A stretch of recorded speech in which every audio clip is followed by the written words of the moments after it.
신용카드 잠깐 안 쓰고 생활비 잠깐 줄이면 영원히 빚으로부터 해방될 수 있어요. 지금은 답을 내리셔야 될 때라고 생각합니다.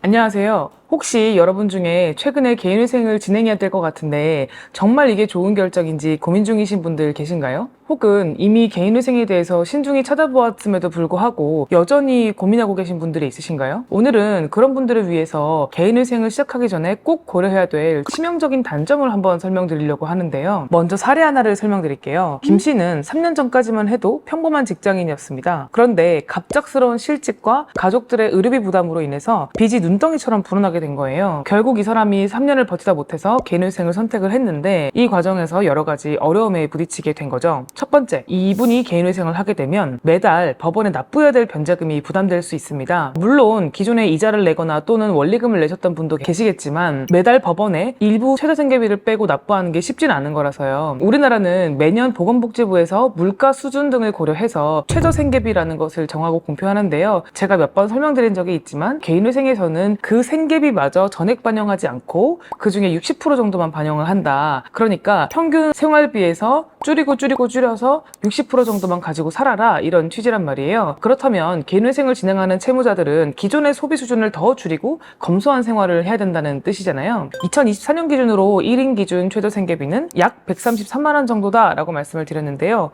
많은 금액이 사실 아니죠. 그래서 아마 개인회생을 알아보시다가 내가 정말 한 달에 130만 원을 가지고 살 수 있나? 라는 부분을 고민하시는 분들이 일단 있으실 것 같고요. 두 번째는 신용카드 사용이 안 돼요. 개인회생을 진행하시는 분들 중에는 신용카드를 사용했던 분들이 많으실 텐데요. 개인회생을 진행하는 그 기간 중에는 신용카드를 사용할 수가 없습니다. 우리가 알고 있는 그런 신용카드 외에도 후불 교통카드, 후불 하이패스 이런 카드도 사용이 안 되는데요. 이런 불편함이 예상보다 클 수 있어요. 다만 은행이나 통장의 그냥 거래는 문제없이 사용할 수 있으니까요. 체크카드도 사용할 수 있으니까 이 점은 안심하셔도 됩니다. 특히 신용카드를 좀 습관적으로 사용하셨던 분들, 신용카드를 좀 조절이 안 되셨던 분들, 또는 신용카드를 예비비로 사용하셨던 분들은 이 부분이 좀 치명적인 단점으로 생각이 되실 수도 있을 것 같은데요. 세 번째는 신용대출이 안 됩니다. 개인회생을 진행하게 되면 면책 결정 이전까지 이분이 개인회생을 한다라는 사실, 개인회생이 개시가 되었다, 개인회생이 인가가 되었다, 이런 사실들이 신용정보원에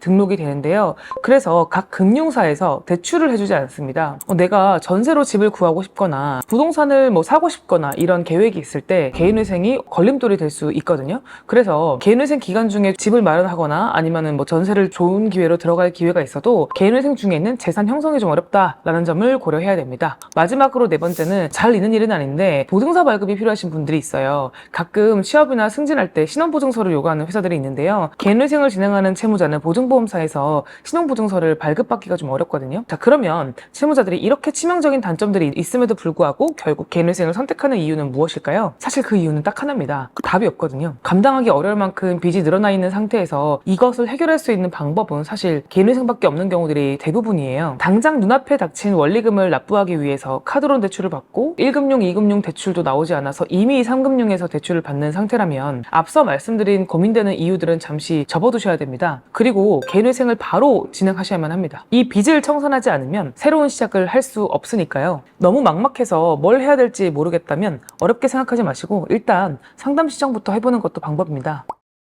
오늘은 개인회생 진행을 고민하게 만드는 4가지 이유를 제가 말씀드려 보았는데요. 반대로 말하면 불편한 점은 적에 달하는 거예요. 신용카드 잠깐 안 쓰고 생활비 잠깐 줄이면 영원히 빚으로부터 해방될 수 있어요. 개인회생을 당장 진행해야 되는 상황에 처해 있다면 지금은 답을 내리셔야 될 때라고 생각합니다. 더 궁금하신 점은 댓글로 남겨주시면 답변 드리도록 하겠습니다. 채널을 구독하시면 매주 올라가는 개인회생, 개인파산에 관한 최신 정보를 확인하실 수 있습니다. 오늘도 시청해주셔서 감사드립니다.